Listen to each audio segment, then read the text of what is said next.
going to be talking to you about the work that we are doing, especially in the field of mental health. So the plan of the session is we'll try to look at the concept of common mental diseases. Common mental diseases are disorders which are now defined as common illnesses in which a lot of us as homeopaths can play an important role. So this brings us to the important aspect of how do we identify mental illness. So we are looking at a behavioral or a psychological syndrome or a pattern. So we have this idea when we have seen that she is having a significant nervousness, significant anxiety, which is what we are looking at today. Look at the amount of people who suffer from anxiety, 33.7%. So fully one third of the population in our world is reporting with anxiety.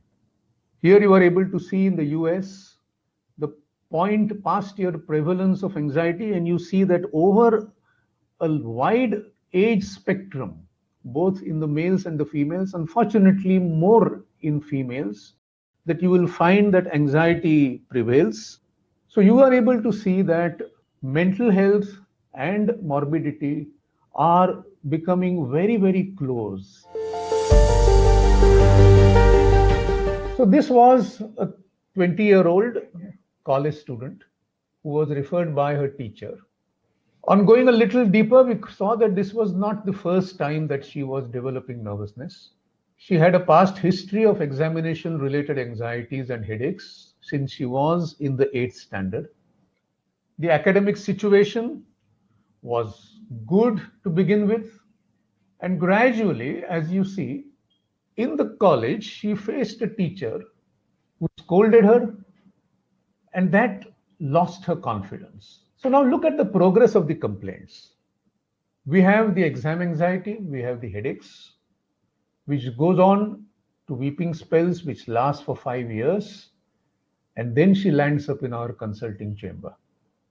Obviously, as homeopaths, we will enter into areas which normally psychiatrists will not really get into.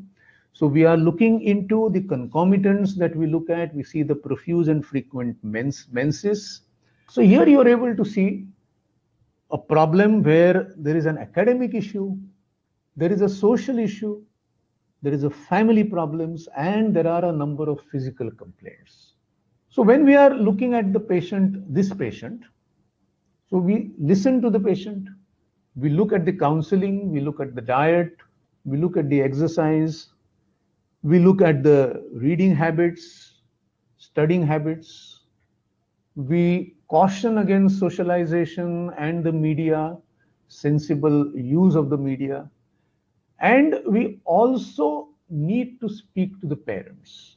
So we are looking at all these aspects.